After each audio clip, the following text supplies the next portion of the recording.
হে হে, চিংড়ি মাছ লাভার যাচ্ছ কোথায়? একদম যেও না, ফুল রেসিপি দেখে যাও। চিংড়ি মাছের মালাইকারি দেখে যাও, ফুল রেসিপি কিভাবে বানাচ্ছি চিংড়ি মাছের মালাইকারি, আমি কিভাবে বানাচ্ছি সেটা দেখে যাও। তো কড়া চাপিয়ে দিয়েছি অলরেডি, তার মধ্যে তেল দিয়ে গরম মশলাগুলো দিয়ে দিলাম, সামান্য দিয়েছি, বেশি দিইনি, যতটুকু প্রয়োজন দিয়েছি। তো পেঁয়াজ পেস্ট করে রেখেছিলাম সেটাও দিয়ে দিলাম আস্তে করে, স্লোলি। তো দিয়ে দিলাম, দিয়ে দেওয়ার পরে পেঁয়াজটাকে নেড়ে নিচ্ছি ভালো করে। এই যে জিনিসটা দেখছো না, এই পেঁয়াজটা না, এ হচ্ছে আমার শত্রু, জানো তো। আমি এই পেঁয়াজ কাটতে গেলে এত কাঁদু কাঁদু করি, এত কাঁদু কাঁদু করি, এত কাঁদু কাঁদু করি, এত কাঁদু কাঁদু করি যে বলে বোঝাতে পারবো না। মানে আমার পেঁয়াজ কাটতে গেলে এতটা পরিমাণে চোখ দিয়ে পানি বেরোয়, তারপর কি হয় বলো তো, আমার মাথায় যন্ত্রণা শুরু হয়ে যায়, জানো তো। পেঁয়াজ কাটতে আমি একদম পারি না। তো অলরেডি পেঁয়াজটা হচ্ছে, কি হয় বলো তো, পেঁয়াজ পেস্ট করার পরে না পেঁয়াজ থেকে এতটা পরিমাণে পানি বেরিয়েছে, তো আমি মানে পানি দিইনি, একটু তো পানি বেরিয়েছে। তো এই পানিটাকে আমি কিছুটা মেরে নেব।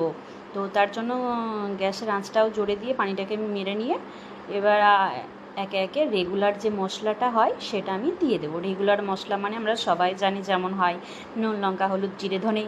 তো এইগুলো আমি একে একে সবকটা দিয়ে দেবো, যতটা প্রয়োজন যতটা লাগবে ততটা দিয়ে দেবো। খুব বেশি দেবো না, আবার খুব কমও দেবো না, কারণ এতে যেহেতু নারকোলের দুধ পড়বে, তো সেখানে না মশলা দিলে, বেশি মশলা দিলে না ভালো লাগবে না খেতে, আমার কাছে ভালো লাগবে না। তাই আমি বললাম, রান্নাটা যে যার ব্যক্তিগত ব্যাপার, যে যেরকম ভালোবাসে সেরকম বানায়, যার যেমন পছন্দ, যাদের ফ্যামিলি যেরকম খায় তারা সেরকম বানায়। তো আমার আমার মনে হয় যে বেশি মশলা দিলে ভালো লাগবে না, কম কমই, তাই আমি দিয়েছি। তো আদা রসুন পেস্ট দিয়েছি, দেখলে তো কেমন, ওটা স্লোলি দিলাম বলে এটা একটু ছুঁড়ে দিলাম।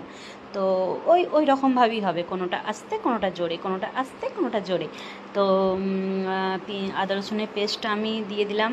তো আমার কাছে মনে হচ্ছে একটু কম হয়েছে, তো তার জন্য আমি আবারও একটু দেব আদা রসুন পেস্ট। তো আদা রসুন পেস্ট দেওয়ার পরে সুন্দর করে মশলাটা আস্তে আস্তে আস্তে আস্তে করে কষিয়ে নেব, যতক্ষণ না এই মশলা থেকে তেল ছেড়ে দিচ্ছে, তো আমি ততক্ষণ ভালো করে কষিয়ে নেব। এখন কিন্তু মানে আঁচটা আস্তে আছে, ঠিক আছে, জোরে দিইনি, আস্তে দিয়ে আমি এটাকে ভালো করে কষিয়ে নিচ্ছি, ঘিস ঘিস ঘিস ঘিস ঘিস ঘিস করে কড়াটাকে, খুন্তিটাকে নাড়িচাড়ি নাড়িচাড়ি নাড়িচাড়ি করে আমি এটাকে কষিয়ে নিচ্ছি। তো যাতে মশলার যে গন্ধটা সেটা যাতে চলে যায় তার জন্য। তো ভালো করে এটাকে আমি বেশ কিছুক্ষণ ধরে সুন্দর করে এটাকে আমি কষিয়ে নেব। তো কষিয়ে নেওয়ার পরে যখন এটা বেশ তেলটা ছেড়ে দেবে, তো আমি এটা রাত্রে বানিয়েছিলাম, তো তার জন্য আমি খুব একটা তেল দিইনি এতে। কারণ কি হয় বলো তো, রাত্রিবেলা বেশি রিচ খাওয়াটা তো ভালো নয়। তো রিচ খাওয়া হয়েই যায়, কিন্তু আমি এতে বেশি পরিমাণে তেল দিইনি। আর তোমার কম যতটা লাগবে ততটাই দিয়েছি, একটু কম দেওয়ারই চেষ্টা করেছি। তো এবার যে মানে মেন জিনিসটা, সেটা কিন্তু আমি দিয়ে দেব। একদম তোমরা ঠিক ধরেছো, আমি জানতাম তোমরা বুঝতে পারবে। তো একদম ঠিক বলেছো, আমি জানতাম তোমরা ঠিক বলবে, ঠিক বুঝতে পারবে। তো একদম আমার বন্ধুরা আমার কথা বুঝতে পারবে না, সেটা কি কখনো হয়? ইয়েস, নারকেলের দুধটা আমি এবার আস্তে করে দিয়ে দেব। তো চলো, এবার নারকেলের দুধটা আমি আস্তেই করে দিয়ে দেব। দিয়ে দেওয়ার পরে দেখো এর রূপটা পাল্টে যাবে। মানুষের যেমন রূপ চেঞ্জ হয় সময়ের সময়, আমার রান্নারও রূপ চেঞ্জ হচ্ছে। দেখলে কেমন অন্যরকম দেখতে হয়ে গেল। তো এটাকে আমি এবার ঘিস ঘিস ঘিস ঘিস করে নেড়ে নেব সুন্দর করে, যাতে তোমার এই মশলাটার সাথে আর মানে নারকেলের গ্রেভিটা সুন্দরভাবে মিক্সড হয়ে যায়। তো তার জন্য এটা সুন্দর করে নেড়ে নেব, সুন্দর করে সুন্দর করে সুন্দর করে নেড়ে নেব, যাতে এটা বেশ ভালোভাবে মিক্সড হয়ে যায় তার জন্য। আচ্ছা, কিছু কিছু জিনিস স্কিপ হয়ে যাচ্ছে, আবার কিছু কিছু হচ্ছে না দেখানো। তো একটা আমার কাছে বাটি ছিল আমার পাশে রাখা, তো ওই বাটিটা আমি টেনে নিলাম, তোমরা দেখেছো হয়তো। তো ওটা কি দিয়েছি সেটা কমেন্ট করে বলো, হ্যাঁ। আর কিছু জিনিস দেওয়া হচ্ছে সেটা দেখানো হচ্ছে না, কিছু জিনিস তোলা হচ্ছে সেটা দেখানো হচ্ছে না।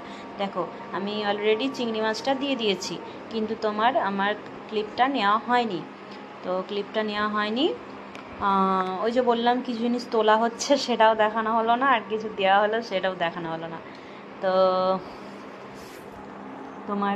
আমি এতে দিয়ে দিলাম চিংড়ি মাছ। যেটা নিয়ে এত মাতামাতি, যেটা নিয়ে এত কথা, সেটা চলে গেল অলরেডি। ও এখন কাঁদছে, কারণ ওর খুব গরম হচ্ছে। গরমের মধ্যে আমায় বলছে যে তুলে নাও, আমাকে তুলে নাও করছে, কিন্তু না তোমাকে তুললে হবে কি করে বলো? তোমাকে তো ভালো করে জমিয়ে কষিয়ে ভালো করে গরমে দিয়ে রান্না বান্না করে খেতে হবে। তো আমার ছেলে খেতে ভালোবাসে চিংড়ি মাছের মালাইকারি, তো আমার ছেলের জন্যই স্পেশালি বানানো।